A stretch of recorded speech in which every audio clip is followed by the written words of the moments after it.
Hello, everybody, and welcome to episode number 28 of On the Flank. I'm one of your hosts, John George, alongside Joe Kirkpatrick. Say hello, Joe. Hey, everybody. And when it comes to analysis, we are on the flank. Episode number 28. I can't believe we are here, and I cannot believe we are more than halfway through stage number 1, Joe. Oh my goodness. This past week, there were a lot more. There was a lot more separation. There was only two games that went to 5 maps. Yes. That looks right, yeah. And there were lots of games that just started off 3-0, honestly. I don't know how many, but it felt like there were a lot. There were a lot of games that it was just 3-0 and it was over. I feel like majority of those games, the team who was down 3-0 ended up winning the 4th map, but After the week of shakeups last week, this was much more consistent. Much more consistent. Boombox healthy again. Everyone was like, okay, we can be consistent again. Fusion's playing again. Yeah, Fusion's playing again. Everyone's roster's looking normal again. And I think that's the main reason. Joe, like we do every week, let's just jump right into the week with last Thursday. I remember it started off Philly Fusion, Washington Justice leading off the week again. Just like their Throwfest with London, I think people also called this one a Throwfest between the Philadelphia Fusion and the Washington Justice, saying that the Washington Justice, their best quality is making every team they play look as bad as them. It's not wrong. I mean, they Washington, took map 1 already right off the top, but then Philly came back to get the next 3. Mm-hmm. But yeah, it was interesting to watch. Philly was looking better as the series went on, but for sure. And they were probably also just getting used to Boombox came back in the lineup. It's what you call Poco when he's playing Zenyatta. Yes, Bombbox. That's fantastic. They should have had him play instead of Elk. Just put him on Zen.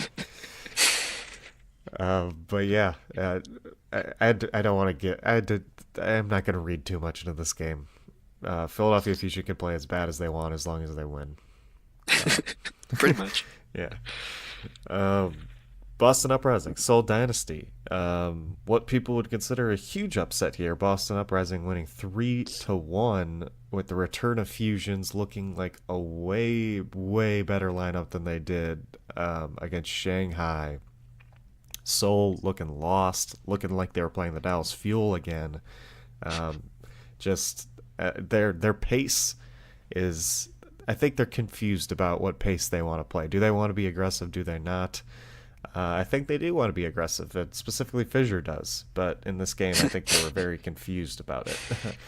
And in the games they look bad, they are very confused about it usually. I had picked Seoul for their match on Sunday against New York. But if you remember, my caveat was, it's really heavily going to depend on how they look on Thursday versus Boston. And yeah, this definitely wasn't a good sign for later in the week. Nope, it wasn't. But as a big Fusions fan, it was good to see him back and winning with the Boston Uprising. It looked like they outplayed him strategically and pace wise. They were just playing better than the Seoul Dynasty. Then we get to Guangzhou Charge and Florida Mayhem going to 5 maps. Mayhem, once again, I believe this is taking Guangzhou to 5 maps is above expectations for sure. So Mayhem continually, I feel like this was kind of the story for them last year. Like they were competing, but they had a terrible record and just kept losing. And yeah, they never had the chance to finish anything. Exactly, and they're doing the same thing this year so far. So, but yeah, for a team sitting at number 18, taking on Guangzhou sitting at 5 and doing that well, it's something for them. But yeah. Yeah. But then you look later in the week when they lost to the Houston Outlaws, and you forget about this matchup. You kind of just forget about it. You put it in the back of your mind, and you say, "Hey, this didn't exist," because they lost to the Outlaws 3-1. Okay. Yeah. And then we ended the day with the San Francisco Shock and the Hangzhou Spark. The Spark continuing on their lose streak, losing to them 3-1. And the Shock finally get a big win. Who did they lose? They lost to the Gladiators before this, and somebody else. Paris? No, they haven't played Paris yet. They play Paris this week. Are we talking about Hangzhou or San Francisco? Shock? They lost to Vancouver. Yes, Vancouver. San Francisco Shock have one of those teams that had a brutal schedule, and this week was very, very, very nice for the San Francisco Shock. Well, they played Washington Justice, but they also played the Hangzhou Spark, another very tough team, and they ended up grabbing a win, which is really great for them after a 1-2 start to now be 3-2. And they looked good while doing it. And I'm not talking about their jerseys. I hate their jerseys and their colors. This was a good match. Did you see this one, Joe? I know this was late night Eastern. Yeah, I'm trying to think. I might have later.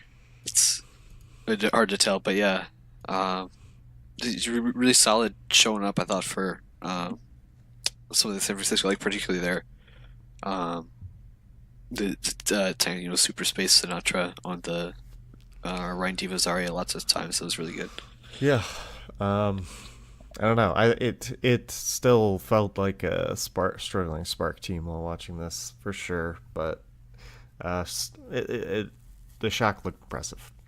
We move on to Friday, where my Los Angeles Gladiators failed once again to do anything. I was watching the beginning of this game because I was somewhere doing something.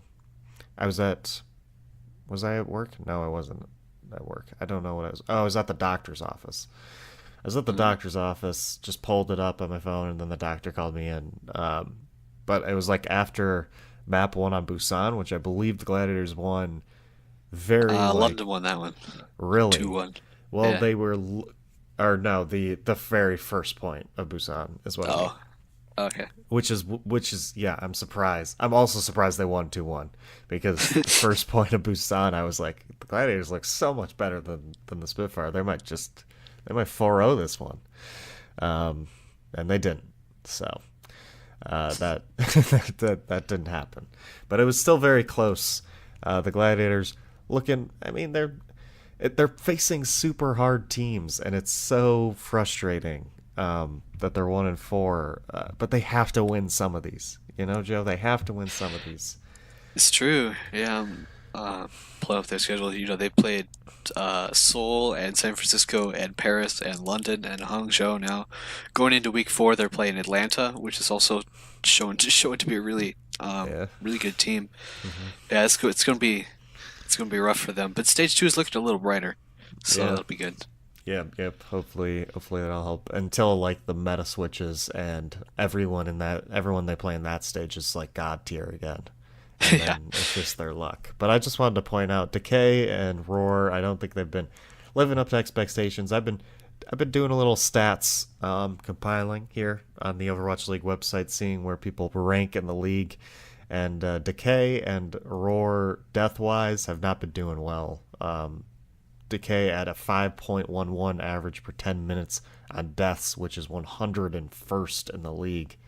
And Roar at 143rd with 6.42. Yeah, Decay has got the 5th highest average damage per 10 minutes, but and the 12th highest final blows, the 22nd highest eliminations, which are not bad at all. That's good. But that death stat is terrible. Yeah. You need to fix that. You gotta think, there's 200-something players in the league, so you want to at least be in the top 100. Yeah, definitely. Especially when you're Zarya. And if you guys did not know, if you lose your Zarya first in the fight, you only have a 5% chance of winning that fight.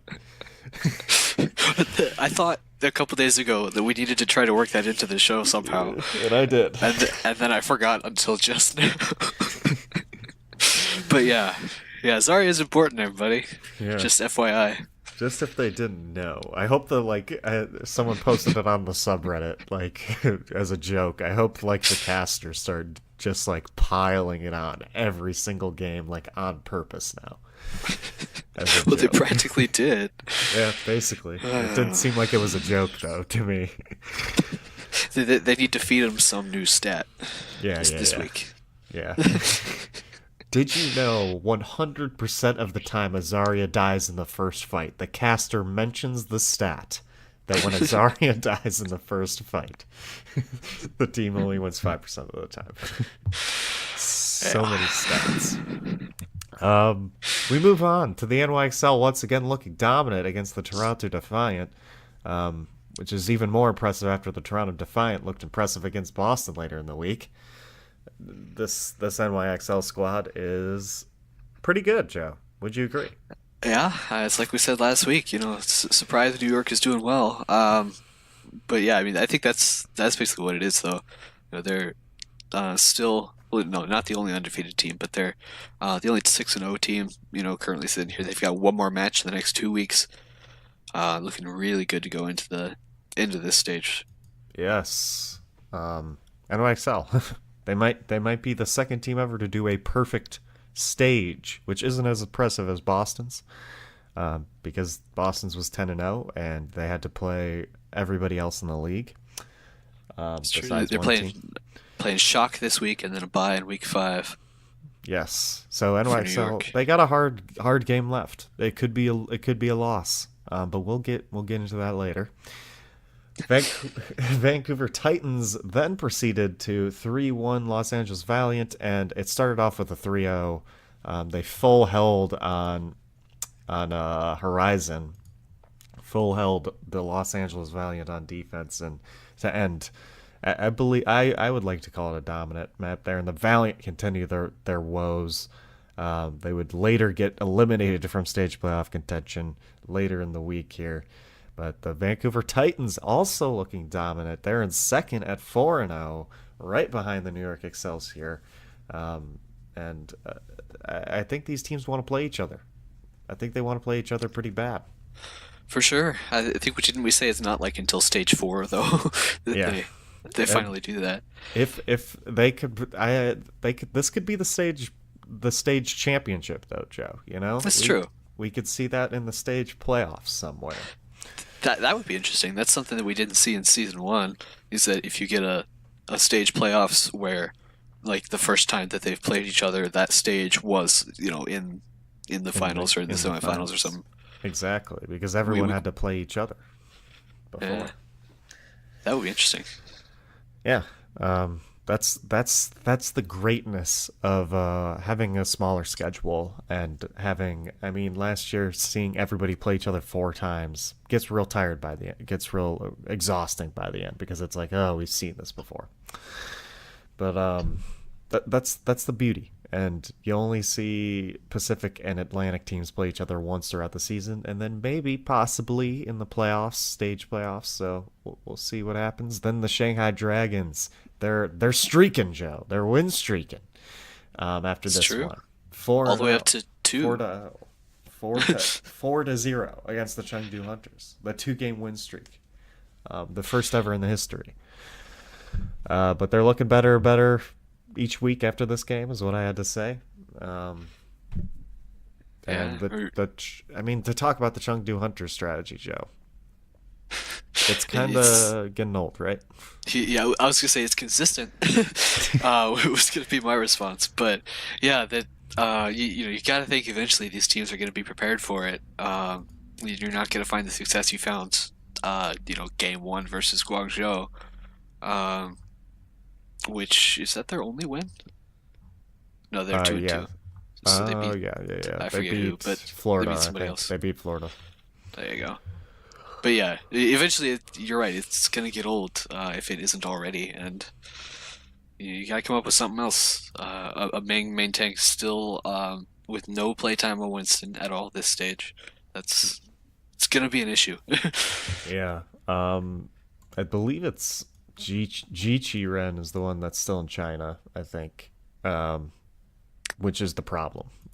I think. That sounds right. Yeah, because I think he's also a main tank player. Yeah. Yes, that is the problem, and why they have to continually run this Hammond strat, apparently. So, um, I mean, after 3 weeks, you almost could have just learned Winston. yeah, exactly. I mean, I probably shouldn't say that because I had no idea. I'm Yeah, not a yeah. pro player, but I'm gonna quote you on that one. It takes 3 weeks to learn it Winston. takes three Quote weeks Joe. to learn Winston. It takes exactly 3 weeks to learn Winston at a pro level. But yeah, it's time. I mean, just change something up because it's not working. But they were also facing Guangzhou, a very nervous Guangzhou team, and Florida, and those are their only two wins. So maybe the squad's just not that good either. Who knows? Let's move on to Saturday, where it started off with a game I did not think was going to be 4-0 in favor of the Atlanta Reign. I don't think you thought it either, Joe, because we both picked Paris in our predictions. Definitely not. Yeah. Atlanta, they impressed me. I went into this week, like most people had Atlanta in their like top 8, if not their top 8, their top 5. And I thought that was ridiculous. I thought their strength of schedule was not that hard yet. I thought the team looked good, but they were facing easy teams. I mean, they should look good against these teams if they're going to be mid-table. So I had them like around like 12th, 13th still. I was like, this team's not that good. But they came out and they just shocked the Paris Eternal. I think everybody. Paris Eternal looked this team that looked so well put together the previous 2 weeks and looked like they definitely could be the best GOATS team out there. Just fell flat against Atlanta, and Atlanta's crazy, like honestly, just out of nowhere strategies and just playing like Atlanta's play style is like that team that you just don't know what they're going to do, kind of.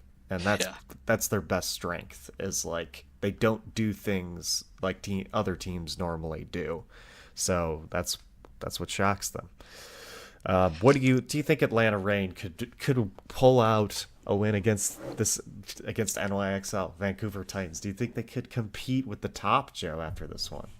It's a good question. But I'll kind of skip ahead a little bit. We always like to give, like, if you didn't see at all any Overwatch League this week, we always will tell you one match you should go back and look at. For me, it's this one, Paris versus Atlanta. I was really impressed with the way Atlanta carried themselves through this series. Like you said, that relatively low expectations. You know, they've held their own against some top teams, but I think they're like 3-2 or something probably right now, which is a good guess because most teams are 3-2. They're 3-1 after 3-1. after 3 weeks, but alone in third place. yeah. But yeah, like you said, Atlanta's shown off really how strong they can be. I was impressed. I think it was an impressive series for them. Yes, but so as far as what does that foretell for them? It's hard to say. Let me pull up their schedule. Atlanta is playing LA Gladiators, Chengdu, and Houston in the next 2 weeks. So I mean, it's they definitely have the potential, I think, to make playoffs at this rate. For sure, lots of their harder matches. They play New York twice in stage 2, and London and Boston. Yeah. Anyway, but yeah, relatively light schedule. I mean, for Atlanta, stage 1, especially after this really dominant win over Paris, I think they're in a good position. Like much better than I predicted. I think I had them, at like 13th or something in my preseason rankings. Yeah, they do have a pretty. I had them at 14. You had them at 17. Oh yeah, I had them super low. They have a decently easy stage 1 schedule. I'd say their Fusion was a hard matchup, who they lost to. I thought Paris was going to be an even harder matchup, but they beat them. And then you have the Gladiators as another hard matchup, if you can even consider that a hard matchup anymore. If they come and play well, it'll be a good matchup. Yeah, yep. Hopefully they're looking better. Maybe Bishu is missed more than I think here. But they also face they should finish out this stage at least 2-1 in these last 3 games, and at least 5-2 overall in the stage, which I would will think so, yeah. Definitely get them playoffs. Atlanta, impressive. Then the Outlaws beat the Mayhem. And I believe this is the game where the Jake meme came from, right? Where he's pointing at his computer screen because they play the Probably. game. Yeah, I think that's the only match they played this week. So Yes. I would And assume so. that has been memed beautifully and brilliantly. Someone put the clip of Bren saying that the Outlaws won't win a game this stage or something like that, or one of the weeks, and it's just Jake like pointing at it, laughing. It's hilarious. But yeah, I have nothing. The Outlaws look good sometimes. They look bad sometimes. They look good mostly against bad teams, which is And they needed a win and they got it. So that's the yeah, other good thing for them for sure. yeah, that's true. Then the Shock 4-0'd Washington Justice. Yeah, Shock's good, but just as bad. Anything else to say? I think that was the map, or that was the series that they played. Nimbani and Sinatra got frozen or something, and so they had to do a technical pause to get Sinatra a new Yes. keyboard. But it's notable at least that because Sinatra was like stuck in the middle of the street or something. But when they unpaused, rather than killing him, DC let him get away, so it was kind of nice. Yeah, But a good sportsman over there on the Washington Justice, but for they should sure, have done it. They need the map wins where they can get them, and they should have done it. They absolutely should have it's done it. it's true. Oh, and speaking of that Nimbani map, now that I think about it, that was also the fastest Nimbani attack ever in Overwatch League history Mm, for San Francisco Shock. I don't know if you're familiar with that, records. but there were I think 4 fights on the attack. There was one for point A, one for point B, and it was like 3.5 fights because it was like half a point right after point B, or half a fight and then another fight on the payload. That is just all super decisive for San Francisco, and they finished with like 4.5 minutes in the time egg or something, almost 5. It was ridiculous. Lots of snowballing in this goats meta, because there are records being broken all over the place, Joe.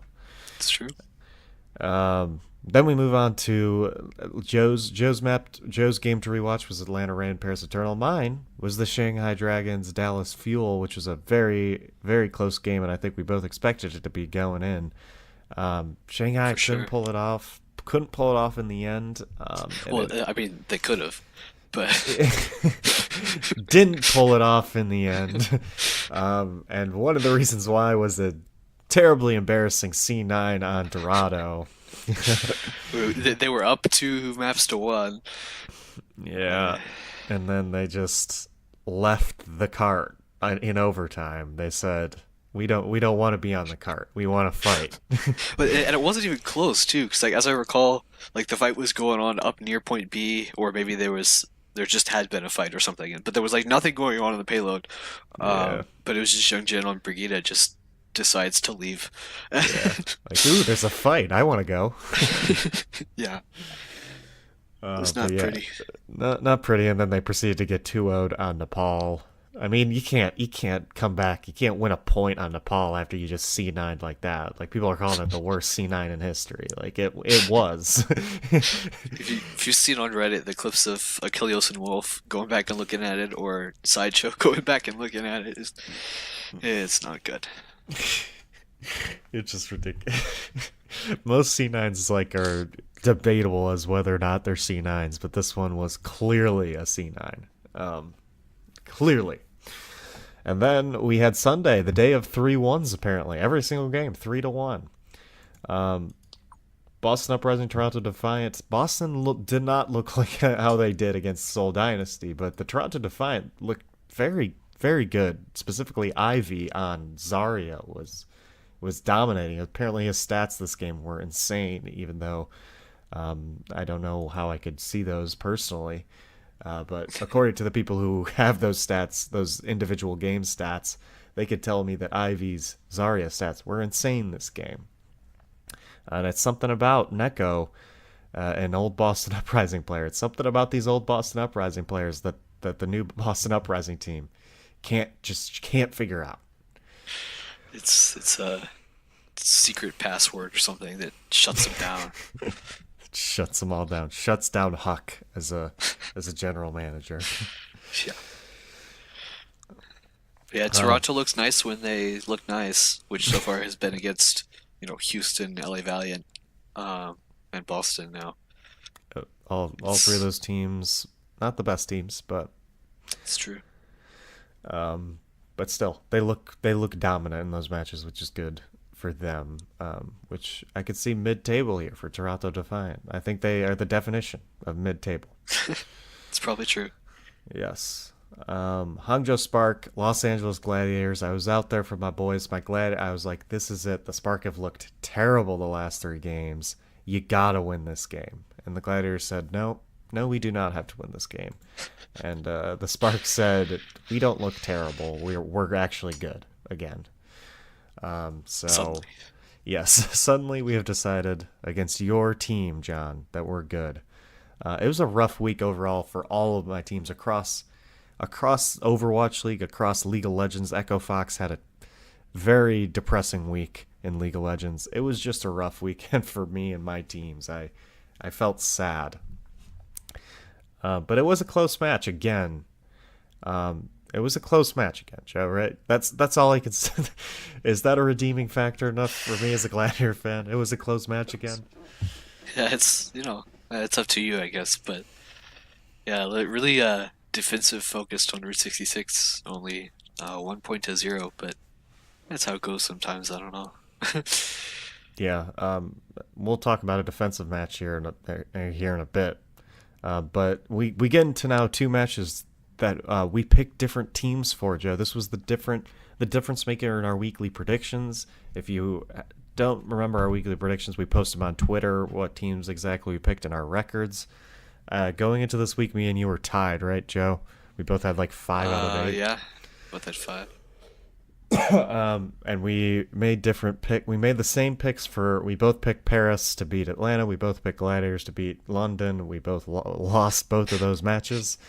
And then Joe continued to lose on these last 2 matches. And we have our first 0-4 week. It's true. Yes, and I'm glad it's not me. But yeah, Joe picked the Valiant, I picked the Guangzhou Charge, and I made a good pick because the Guangzhou Charge looked very good, and the Valiant continued to look very confused of themselves. Yeah, cemented their decision that they just decided not to be interested in stage playoffs. Yeah, cemented their decision. I like that. Yeah.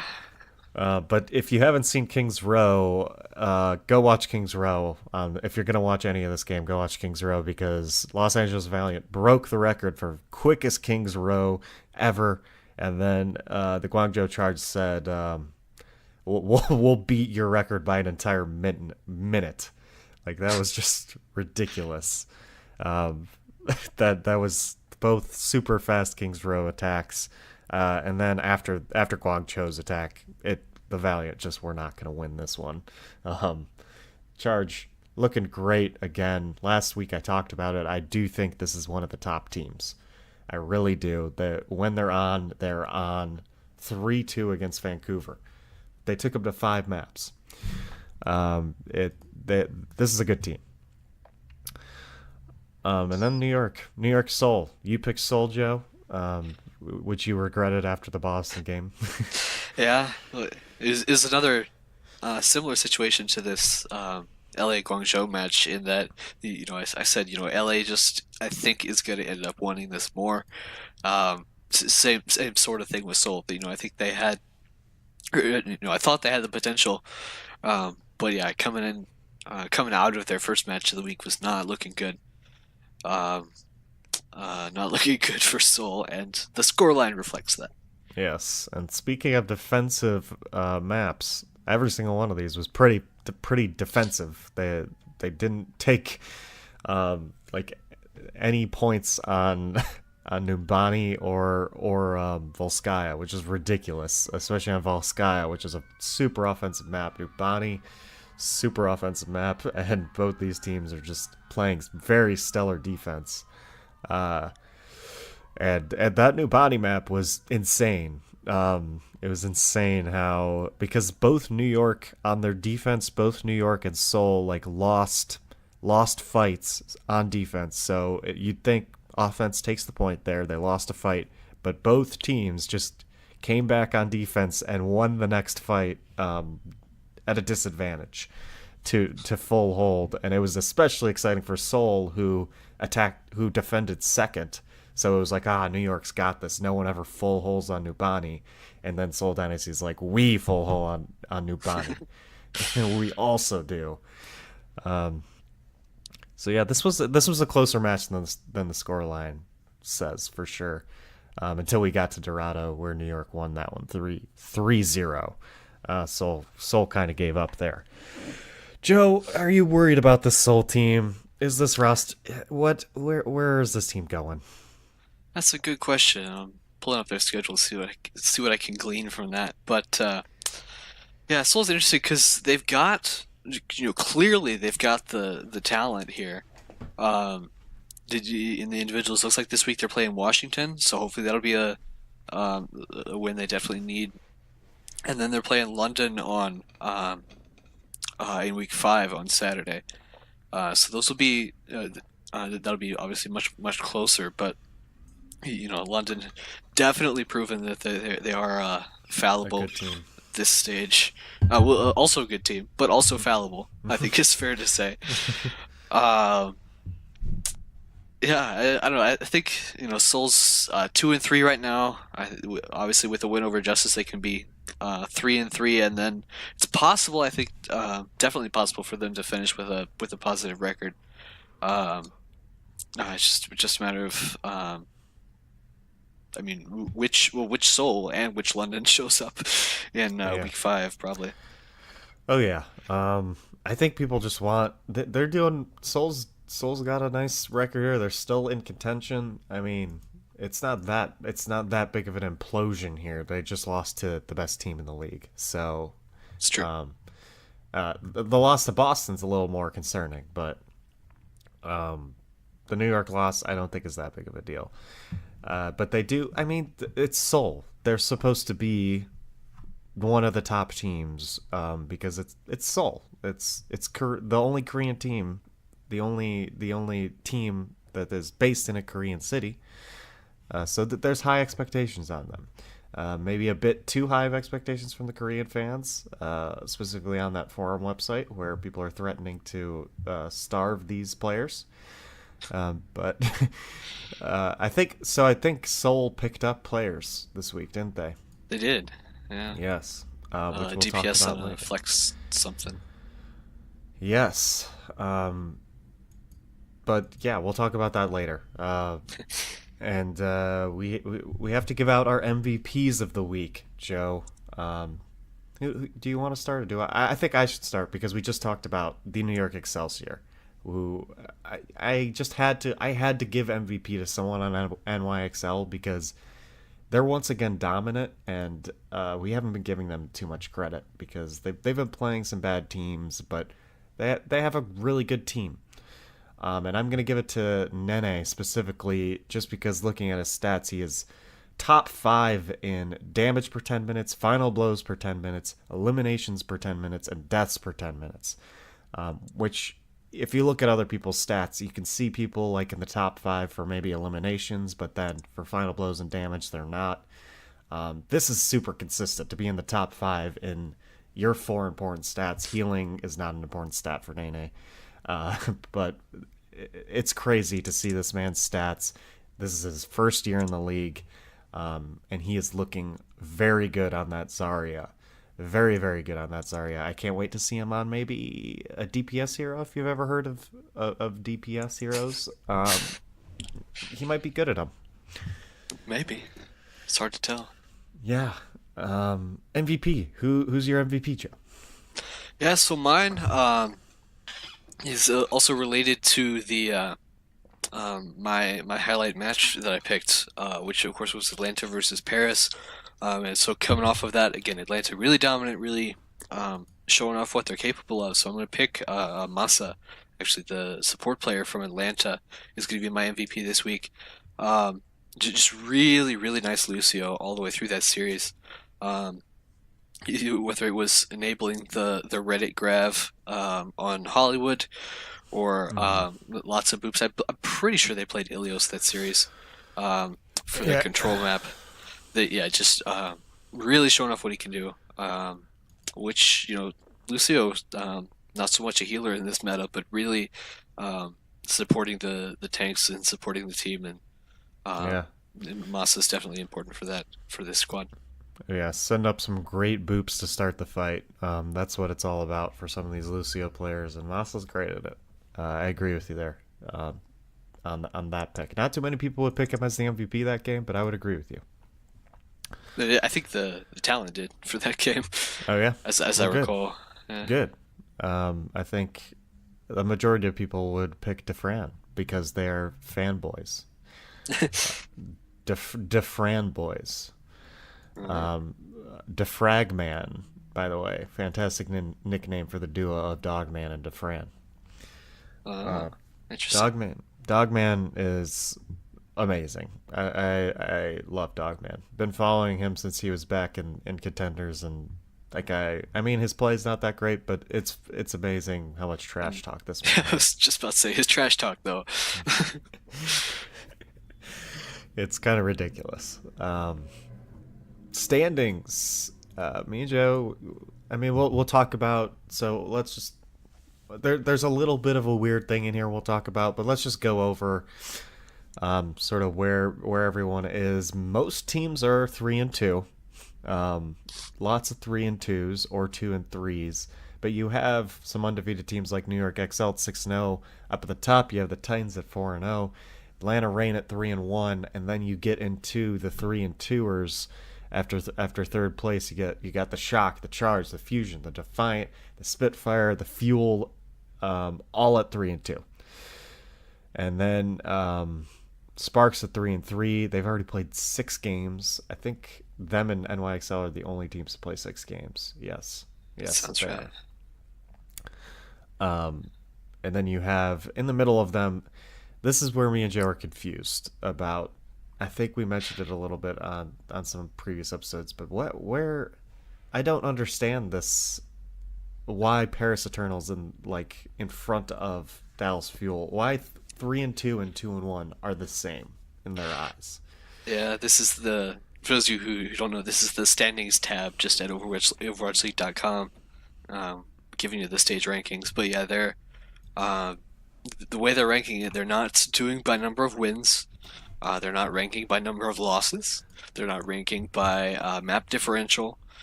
You point out they're not ranking by map win rate or by series win rate. It's just weird.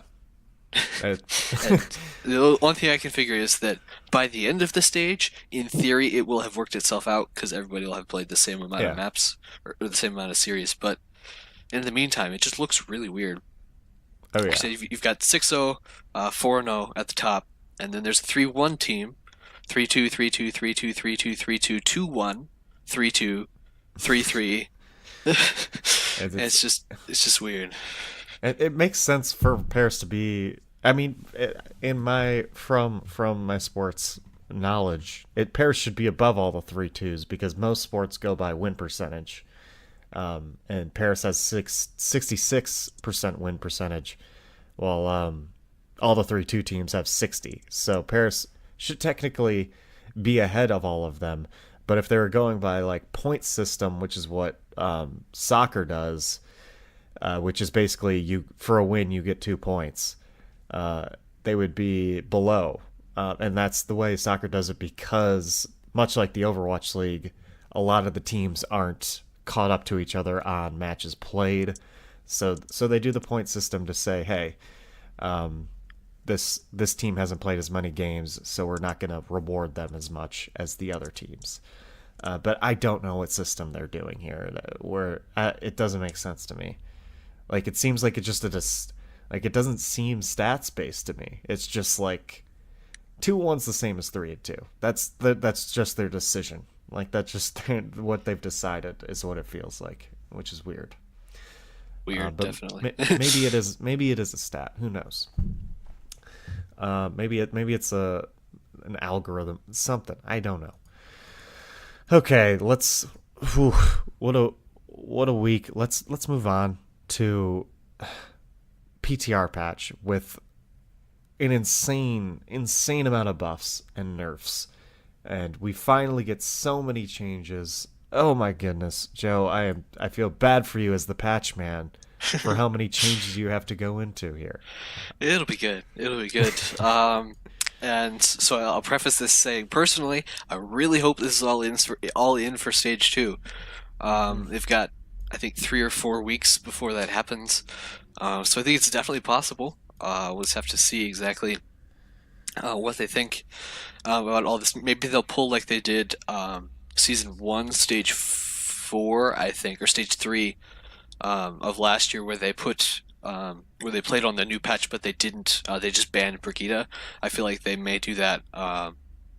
There is precedent, at least for Stage 2 here, that they play on this PTR patch, but also just ban Baptiste. Yeah. But we'll see what happens. Mm-hmm. But yes, the PTR was updated last Tuesday, and then again on last Thursday, actually. 2 patches, and obviously the biggest one here is the addition of Baptiste, new support hero. We talked about some of the lore last week before the PTR officially dropped, but we know about what he can do now.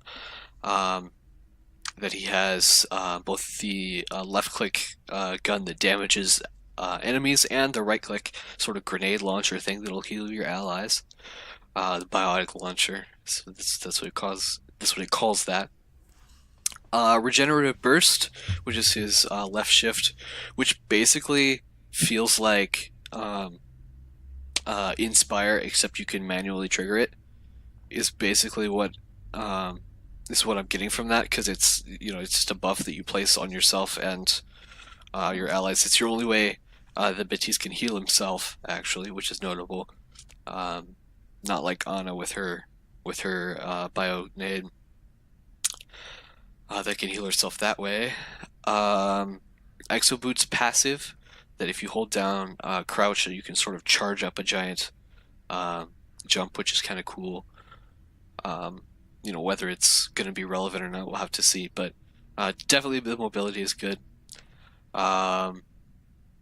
Then obviously I think it's fair to say it's obvious that the biggest contribution that Baptiste brings here to the support role is his Immortality Field. That's his E on a 20-second cooldown that will make you invincible down to 20% of your max health. It's a little drone that you can throw that then the opponents have to damage it before they can damage you. Yeah, I thought this would be his ultimate when I saw it in that video, for sure. Yeah, that was exactly my thought. That I forget what video it was, but yeah, just like the general video about here are his abilities, and he threw that down, and I'm like, that's got to be an ultimate. And then there was more. The amplification matrix at the end, and I'm like, I guess I think it definitely could have been retuned the other way. To have Immortality Field be the ult and Amplification Matrix be the... specifically because I'm playing a character in League of Legends very often whose ultimate is that. It's the Immortality Field. So I was like, oh, that's an ultimate. That's an ultimate for sure. That Immortality Field is actually super interesting and different because it also... if the enemies get into that Immortality Field, they are also immortal, which is an interesting take on it, which kind in of makes the ultimate League of in League of Legends. Legends. Okay. Yes, I was gonna which I say. thought, might be an interesting way if people are super annoyed by the immortality field. Maybe Blizzard could tweak it so it does that. Like that'd be an interesting thing to do. Yeah, I don't know. Um, but yeah, I think to have that as an ultimate would be interesting because then it just like maintains the whole thing about being able to have a defensive support ultimate, just like Sound Barrier, like Transcendence, which are obviously really valued. I think if they really wanted to make Batiste meta, I think that would have been a great way to do it. But I'm sure he will be anyway, because it is on a 20-second cooldown, and that's faster than you can charge your ults, unless you're Tracer, maybe. So, then the amplification matrix, it's a little Rhine Shield type thing, although they've changed the visuals a little bit. That'll double the damage from friendly bullets. This is projectile and hit scan. Plus things like Ana shots to heal, Batiste grenades to heal. I was trying to think what other type of projectile healing there is, but I think that might be it. Just Ana and Batiste, I think. Yeah. Yeah, but so that'll double the healing as well. So super, really both Yes. amplification matrix and immortality field are going to be really like fight defining sort of abilities. Do you think if Moira like sprays her healing juice through that, it works? Ooh, Or- I bet it would. Probably not the orb, but maybe the left click. Yeah. I don't know. I'm It's sure so somebody's tested interesting. that. There's so many amplification ultimates in this game now. They just keep doing amplification stuff. I thought the ultimate could have been a little bit more creative. I'm just sick of amplification stuff. Like I want something interesting, kind of. Yeah, because But you it can makes stack sense. now mercy damage boost and nano boost and bongo and um, Yes. at least for a bit the some of the pro pugs I've seen they're just calling it squares because the design of this amplification matrix is now sort of like it's got like a square overlay on it, so Yeah. they're like, oh, just use the square Just use and that square just and, massive damage. and click their heads, forehead. Use the square, click the heads. That's how you win. Yes. But yeah, so as far as what he's going to be able to do, um, people have pointed out. I think it makes sense that he'll be feeling better in like a bunker comp type thing where lots of his allies are close together. Not only because of the AOE heals, but also because obviously the immortality field is relatively small range, and so to be able to get everybody in there is super valuable. Um, I think one of the first videos I saw of him in action on the PTR um, was Jane playing in some pickup games, and I thought it was interesting. He was using it, the immortality field, like to enable a super aggressive Reinhardt. Uh, Oh. they're playing Kings Row, and so they'd be in the streets, whatever, and he'd be like, "Ride, go, charge somebody," and so Ryan would just shoot up ahead, and then he would chuck the immortality field after him, so that he could start swinging on whoever was there, Oh. way ahead while the payload moved. That was an interesting Okay. idea, but Yeah. I don't know. It's gonna be a crazy sort of thing. I mean, because ostensibly, right, he does sort of fit in with um, the theme of goats for sure. Um, as like if he's on a team that is running goats, I think that's going to be valuable. Um, but even if he's against goats, I think is successful enough too because again, this is sort of a composition that um, thrives on being able um, to watch and punish mistakes. That excuse me, I got a cough. Um, the Ghosts is really focused on trying to punish the mistakes of the enemy, whether it's cooldown mismanagement or that sort of thing. But to have Immortality Field, granted that's another really important cooldown that will not be an important part of the rotation, but also to be able to sort of cover for somebody's mistake and punish the aggression. Uh, that normally a goat's composition would lead to that. You use your speed amp and you go in and um, you kill somebody, but that'll be hard now. So Yeah, I think he's definitely going to see some play, which is exciting. yeah, I do too. I think the immortality field is very goatsy, but I think the rest of his kit is not. Specifically, his ultimate would be terrible in goats because It's true. every other character just basically like Zen could use that, and maybe Zarya, but the rest of the team, like, they only have two damage dealers in goats usually. And do you even have a Zen if you have a Batiste in goats? It's true. Who's Batiste replacing? Because that's super important. Every character in goats has a pretty set thing that they have to do. So taking someone out of the lineup usually can be detrimental sometimes. Running Winston goats can be detrimental because you don't have that Rhine damage. Running Somber goats can be detrimental because who do people usually take out for Somber even? I don't Diva. even Diva. Okay, can be Yeah. detrimental because Defense Matrix is an insane ability. Um, It's true. no matter how much they nerf it, it still can eat graviton surges. Um, Um, we've got so so much left. All right, zoom through this, Joe. I've got work. We still have so much podcast left. Let's we go. do. So, there were a lot of changes, which, yeah, we're just gonna go through 'em real quick. So, armor. Beam type damage now reduced by 20% when hitting armor.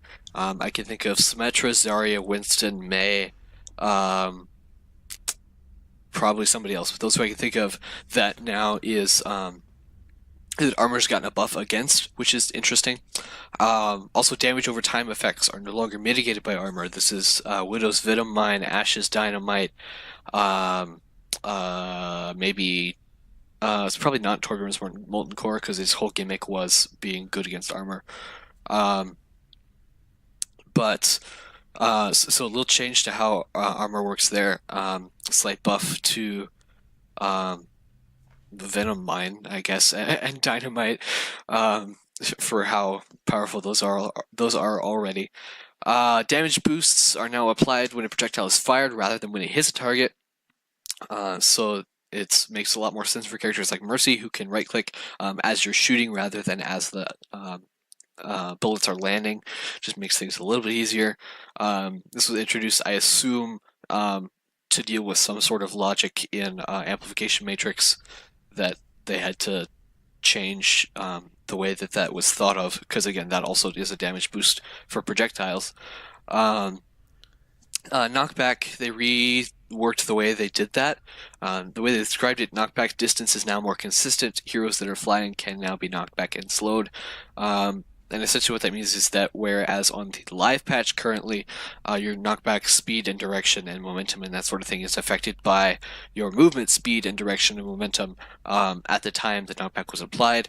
Now that is not the case anymore on the PTR. So if Lucio right clicks you, for example, you'll move about the same distance in whatever direction that Lucio has a lot more control over that now. Even if you're, for example, Diva using Shift or Mercy ulting, and apparently it's really good to disrupt our Mercy res now.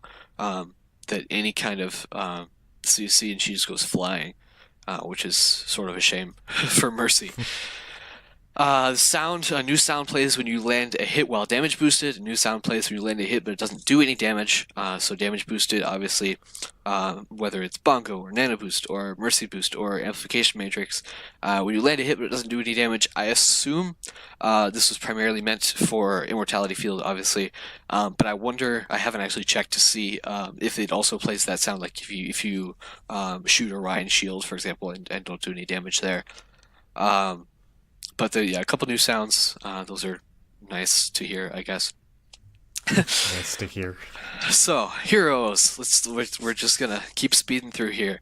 Ana, Nano Boost heal reduced from 300 to 250. That was a buff that recently got added. So now when you nano target, they only get 250 extra health instead of 300. Really only matters for tanks. So the Ana tank interaction nerfed. Doomfist, Rising Uppercut, cooldown reduced from 7 to 6 seconds. Seismic Slam, cooldown reduced from 7 to 6 seconds. Doomfist, slightly buffed because he was trash, so now he's slightly less trash. Hanzo, Sonic Arrow, detection radius increased from 7 to 9 meters. That actually increases the width of the Sonic Arrow effect by 4 meters because the radius is twice. So that's actually super big. Apparently the old radius before his rework was like 11 meters or 10. So it's not quite as big as it was, but apparently it's because of how dense the environment is on some maps. They've given Hanzo a vision buff, if nothing else. Lucio's Sonic Amplifier Soundwave now counts toward his offensive assists. It's just a stat thing as far as I can tell. Although he might gain, I guess, fire from it or something if you care about being on fire in a match. Which is nice because we've seen in Overwatch League how important it is to have boosts into self-destructs, for example, in GOATs. McCree Fan the Hammer, damage reduced from 55 to 50 per bullet. Used to be like 45, I think, so it's still slightly a buff from where it used to be, but now he's not exactly the tank shredder. Notably, it changes the breakpoints. I think I'd have to do math now. But I think it changes some sort of damage breakpoint, so that's notable. So Deadeye change, damage per second increased from 275 to 550 after locking onto targets for 1.5 seconds. Originally it was 2.5. This second PTR patch changed it to 1.5. Essentially making it a lot more effective when attacking. This says high health static targets like barriers. So essentially people behind a Rhine shield are a lot more vulnerable now once you lock on, and you can start ramping up the damage much more quickly. I saw a GIF on Reddit of killing 5 out of 6 people on a team with a full duration high noon behind Symmetra ult, because he can kill Symmetra ult with 1 bullet and kill 5 people with the rest. If you just stand in the open and high noon, which you're probably not going to do. But again, a little bit more effective against tanks is essentially all it is. So that's nice, I guess. May Endothermic Blaster primary fire damage increased from 2.25 to 2.75, so 45 to 55 damage per second. Ice Wall health reduced from 500 to 400, makes Wall a little bit worse, essentially with no trade-off because primary fire you don't use for damage. Unfortunately May as the GOAT's counter gets a little bit worse. I can't imagine it's going to be affecting her very much though, because basically you use May to stall and you use May for cheese, and neither of those things are super drastically affected by the wall health reduced a little bit. Moira Biotic Grasp, heal over time, duration increased from 3 to 4 seconds, total healing increased from 50 to 65. Essentially, it's that heal over time is the lingering buff that applies after she's finished left-clicking you. The healing per second actually doesn't change very much at all. It's like 0.3 difference healing per second, but essentially that buff lasts longer. So buff to Moira, that's nice. That's basically all there is to that. She doesn't get tons of use. Maybe she'll get more. It's hard to say. If we're, the issue with Moira obviously being that she can't heal through barriers, and there are lots of barriers in the meta right now. Orisa Fusion Driver, movement speed penalty while firing reduced from 50 to 30%, which is cool, I guess. If we're going by the live knockback logic, while she's firing, Orisa was more resistant to knockback. On the PTR, it doesn't matter anyway, so she might as well get a bit of a movement speed buff. The developer comments says that it allows her to play a little bit more like a defensive tank, because she can push a little bit more easily while firing. Fire Rocket Launcher, minimum explosion damage increased from 60.25 to 20. It doesn't change the total damage, but just increase the minimum damage slightly. So like if you're at max range on a rocket, they point out that this is where the minimum damage was before the rework that she got several patches ago.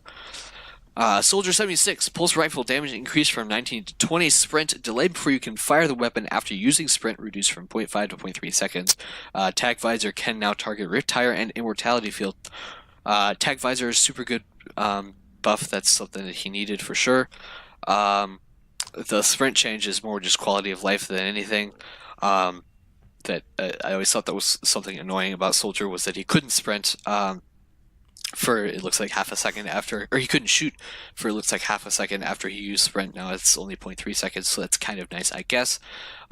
Notably, this damage buff though does really change some damage breakpoints though for Soldier, because again he has I think like 5 shots, maybe more before his spread kicks in now, and so if you do 5 headshots at 20 damage each, that'll kill a 200 HP hero, which is super important. So that's really good buff to Soldier actually. Sombra Hack cooldown reduced by half when hacking a health pack, which is nice. So you can do that a little bit more often without feeling like you're wasting a cooldown. Torbjorn base health increased by 50 armor to 250 total, and Overload's effect has been decreased by 50 armor, essentially shifting that from his E ability to his base health to help his survivability, apparently. Widowmaker Infrasight now reveals the enemy health bars and is cancelled on Widowmaker's death, because Infrasight had no counter to its effect, so now it ends when Widowmaker dies. And then the other change was sort of to balance out that craziness.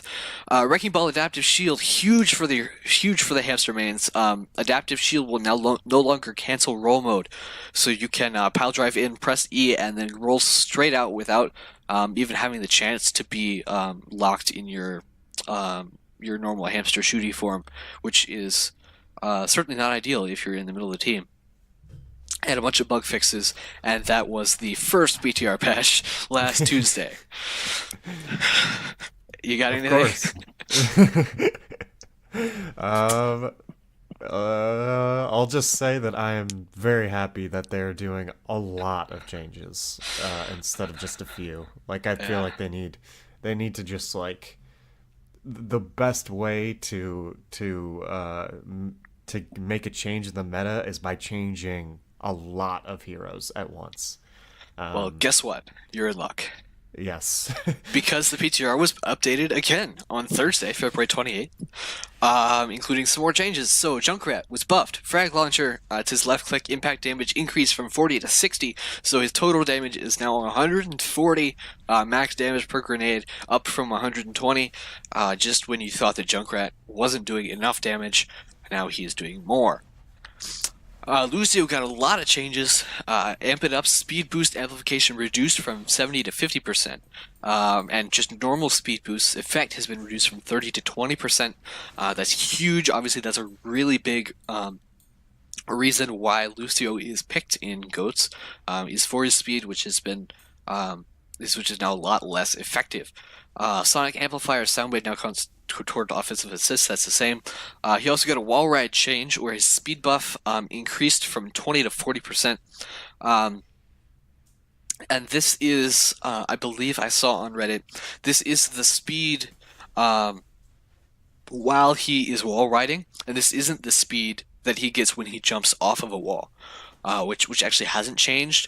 And so actually the total speed that Lucio has actually is still reduced, because when he's on Speed Song, that speed bonus has been reduced, and obviously when you're doing your Reddit Lucio wall skims, you're not really spending any significant time actually wall riding, where this speed buff would be in effect. So a little bit again, pretty significant nerf to Lucio there in this patch. McCree, again, they changed a previous change, but it's still Deadeye damage starts to ramp up more rapidly after 1.5 seconds, not 2.5. Reaper's lifesteal buff used to be 30% of his damage converted into healing, was buffed recently to 50% of his damage converted into healing. Now it's been reduced again to 40%. The developer comments, sometimes making opponents feel like Reaper was unstoppable. So you're welcome, bronze players. That's also me. So it's okay. But yeah, so Reaper a little bit less lifesteal, because obviously not really a huge concern at the pro level, but that's significant for sure. Zarya nerf, particle cannon alternative alternative fire, which is weird. Alternate fire's explosion radius reduced from 2 meters to 3 meters, 1 meter to 2 meters based on energy level. As Zarya got more charge, her right-click grenades got bigger, but now they're all smaller than they used to be, making her have to aim those a little bit more carefully. Sure, that's fine. We'll take it. Zenyatta, Orb of Destruction damage increased from 46 to 48. That's his left click and his right click.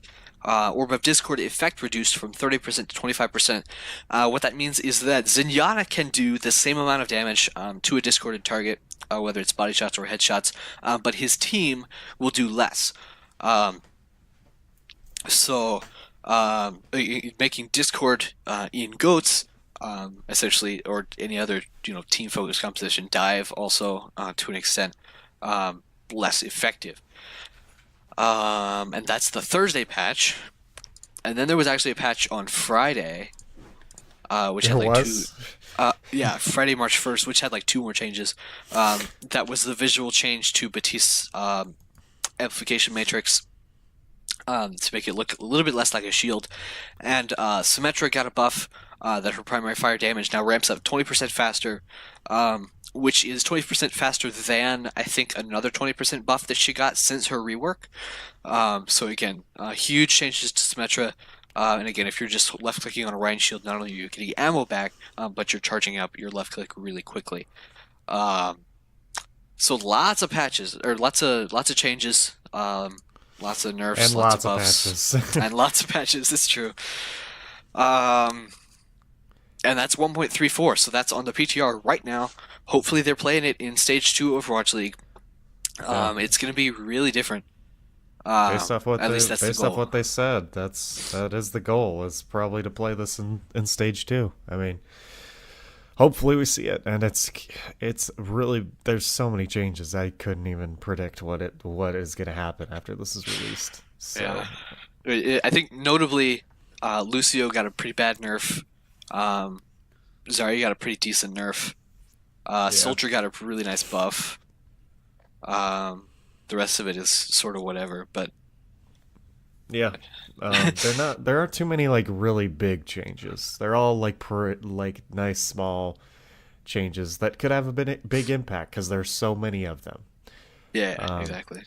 So I like that strategy. Thank you, Joe, so much. I want to give you a round of applause. That was so quick, so beautifully done.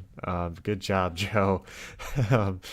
But yeah, so they're not treating you right. That's abuse, Joe. How many changes they're making? That's abuse towards you. Sure.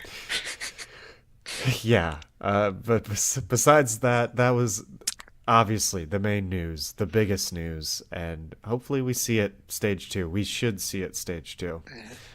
There was also a bug fix patch on live that's next on the list. Yes. Nothing really notable, other than that the first time they pushed out the patch notes, they called it Venice instead of Rialto, which was interesting. They had to go back and change it.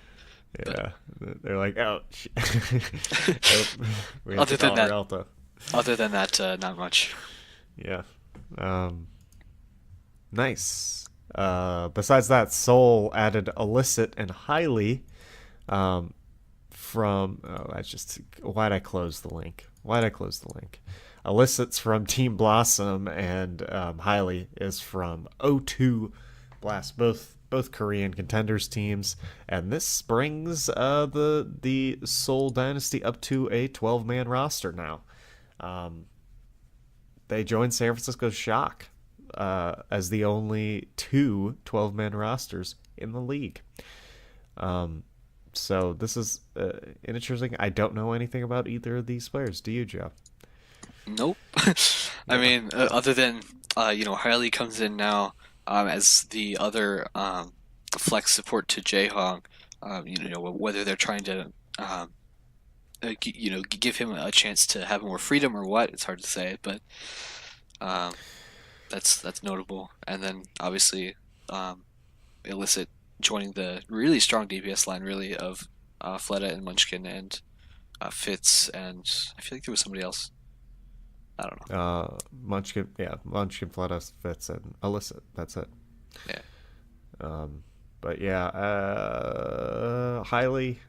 It's good that they have someone at least competing with Ryu Jae Hong's spot on the roster. Because I'll be honest, I'm not too impressed with Ryu Jae Hong since season one. I know there's so much hype on this guy because of how great he is at Ana, but I don't know. He just hasn't been that impressive. He's had to play Zen. Zen's just better than Ana.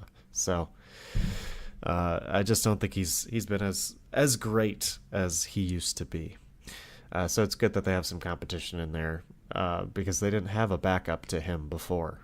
In fact, he was like the backup to other positions. Specifically last season when he was playing tank and all this other stuff. It's true. Yeah, so it's good that they maybe have some competition. Maybe saying, "Hey, Ryu Jae Hong, step your game up, or else we'll just replace you because we have other players now," which is good. Seoul needs that. Seoul needs that extra push. We get into week 4 here. It's a shorter week, 2 less matches, giving the players a slight little break because of 2 less matches. Next week, of course. I was just say that's what happens when you have it's 28 times 20 divided by 2 divided by 5 or divided by 4 matches per stage, which ends up being 70. So you can't really divide that into 5 weeks evenly. So we have 16, 16, 16, and then 14, and then 8 for some reason. Yeah, so that's 2 less matches. That's fine. I'll miss those 2 matches, I guess. But maybe we'll get some longer death segments or something like that on Thursday and Friday. That'd be nice. But I doubt it. It's true. I absolutely doubt it. And of course, the really short week is just to accommodate for the away matches in stage 2, 3, and 4.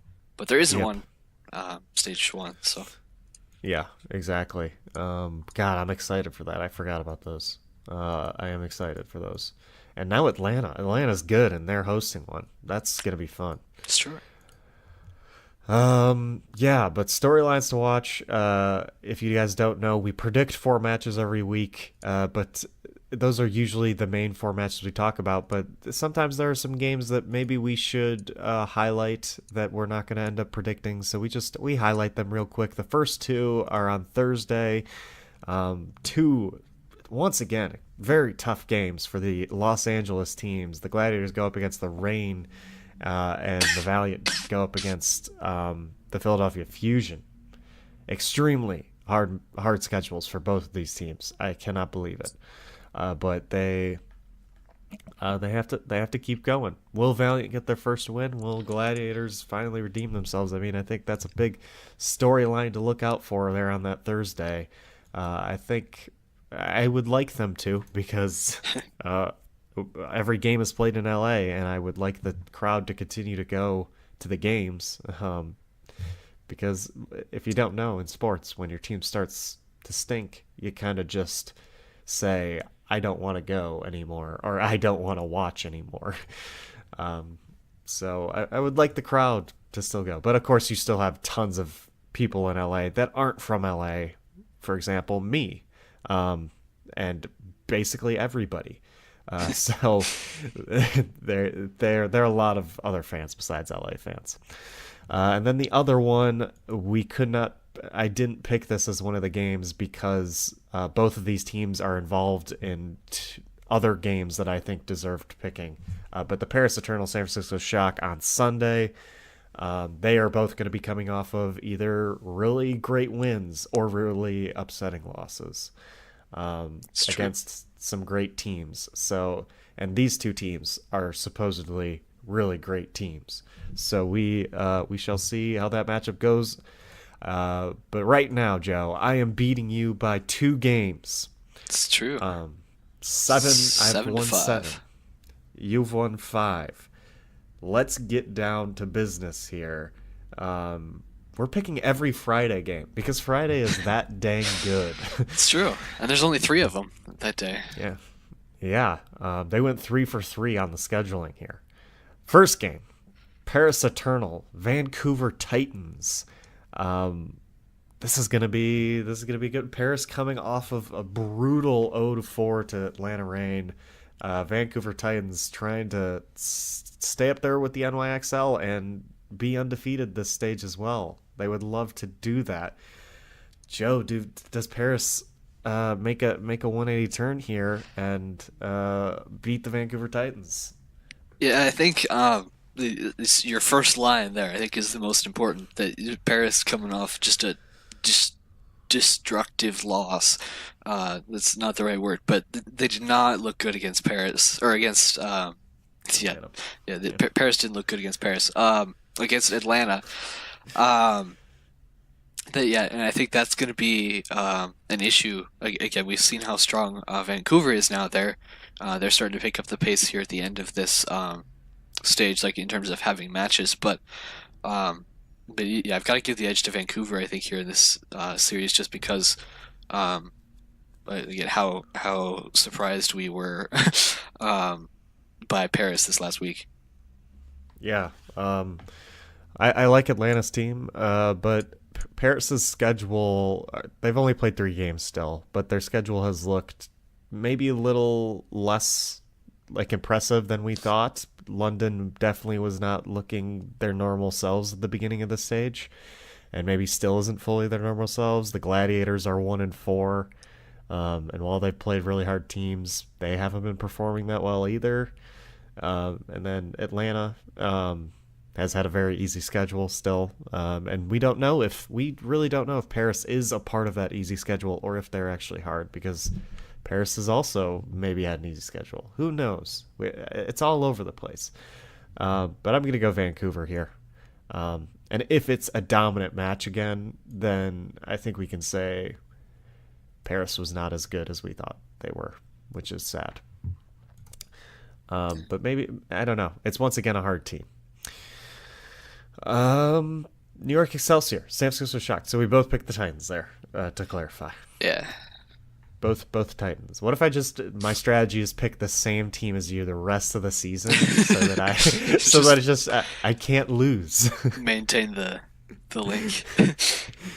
I cannot lose. No, I'm not gonna be like that, guys. I'm the one who makes the little graphics, so if you do that, then I can just change some of my picks without telling you. That would be, you could do that easily. Next game is right after that. The second game on Friday, New York Excelsior, San Francisco Shock. The Shock on a nice little 2-game win streak. Number 1 in most people's power rankings at the beginning of this season, and a lot of people's power rankings at the beginning of this season. New York Excelsior also up there and proving it a little bit better than Shock has been so far. But this is it. This is the Excelsior's game to get a perfect stage, a 7-0 in this stage, and it comes against a very hard San Francisco Shock team who is coming off a week where they finally looked very impressive. They finally looked like the team they could be. Joe, this is a tough one for me personally. But Joe, who are you gonna go with? Yeah, I think for me it's an issue of that I've now learned not or I've learned that I don't have to go for the underdogs all of the time.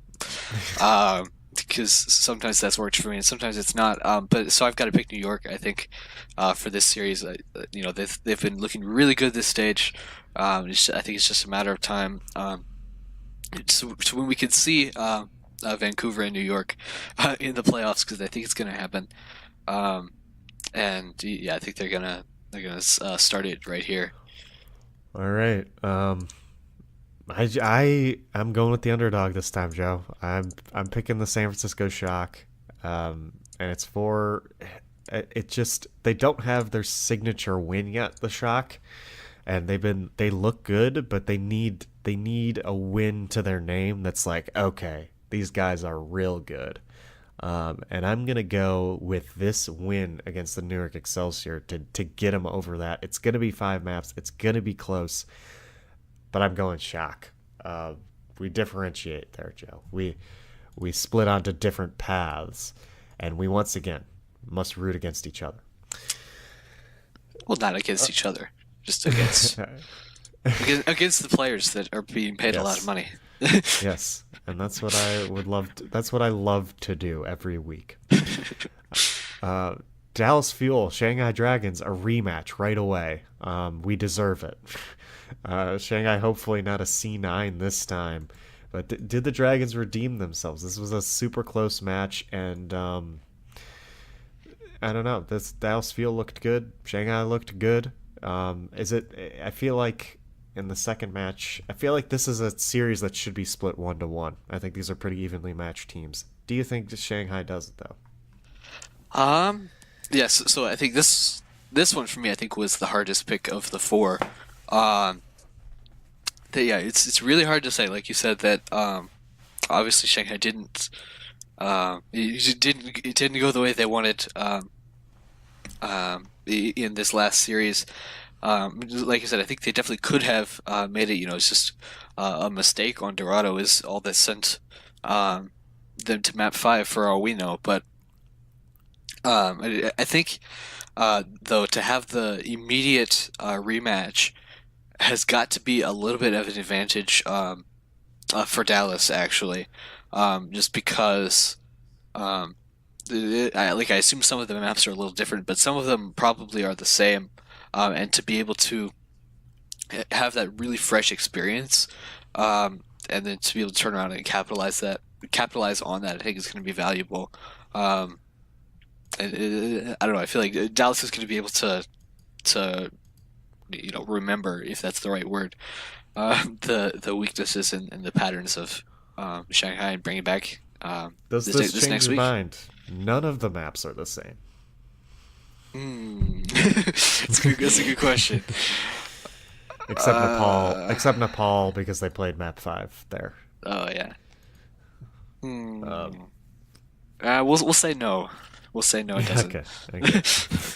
Um, I'm just like thinking about these maps to like think is this more favorable for Shanghai here? I don't know. I'm gonna go Shanghai wins this one. I feel like they easily could have won the last one if they didn't C9. It was so close. I'm gonna go Shanghai on this one. I think Shanghai's a better team in the end. I think they have more talent. But I think Dallas has some better coaching. So it's a matchup of the coaching versus better team. But I think the second time around, the better team, maybe a little less nerves, will look better out there. Um, Especially after getting that C9 off of your mind. Um, yeah, so we differentiate again. And then our final game that we are predicting this week is on Saturday. It's the last game on Saturday. It is the Hangzhou Spark versus the Toronto Defiant. This is an interesting matchup. I chose this one because Toronto's coming off of a performance that was awesome. It was a great performance. And Hangzhou Spark is also coming off a pretty good performance against the Los Angeles Gladiators, but they've kind of been a little spotty. They've been all over the place. I believe this is Hangzhou's last game of the stage. Yes, Yeah. they're 3-3 currently at 500. Is Toronto also? Toronto's What are three and they? two. 3-2. So this is an important game for both teams, especially Hangzhou, if they would like to make stage playoffs. It's a must-win, basically. So this is going to be a big one, Joe. Do Toronto continue their winning ways? Does Ivy look like a god again on Zarya, or do the pink and blue boys continue their win streak here? Yeah. So this one I'm calling for Hangzhou.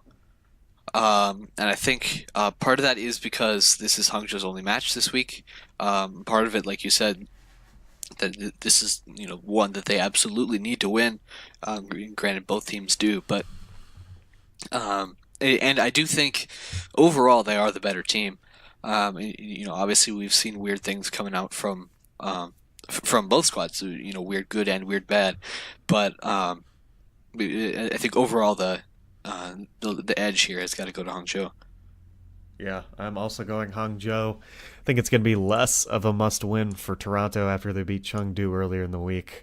and are at 4-2. I think they're going to have a less sense of urgency than Hangzhou does. Hangzhou's at 11 at 3-3, so they really, really do actually need this win to make stage playoffs.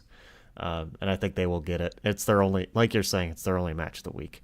And it's their only match for the rest of the stage until playoffs. So they're putting all their energy into this one. I'm going Hangzhou. They've got the better talent there. It's all about execution, and I think they will execute this time around. Well, Joe, wow. Thanks for joining me on this fantastic PTR patch Overwatch League podcast. I'm excited for this week. Real solid show. And and good matches coming up. Oh yeah, and we get to see maybe you'll win both the games that we have different picks in, and we'll tie right back up at the picks, or maybe I'll just get a even bigger lead. There you go. But yeah, this was On the Flank, episode number 28. If you guys want to follow us on social media, you can follow us at our personal Twitter accounts. Mine is at JWGeorgeIV. Joe's is at KirkPatrick_Inc. That's INC. We have our show has a Twitter account as well. It's at On the Flank Show. We tweet out our MVPs and our predictions every week. If you want to see our predictions in a nice little graphic made by Joe. Thank you, Joe. You can also email us on theflankshow@gmail.com. Anything you guys would like us to talk about, any questions you have, and we will talk about them. You can also tweet at us if you're not old-fashioned and you don't want to use email. You're listening to this in one way. If you want to listen to it in another way, we are also at ontheflank.podbean.com on your internet browsers.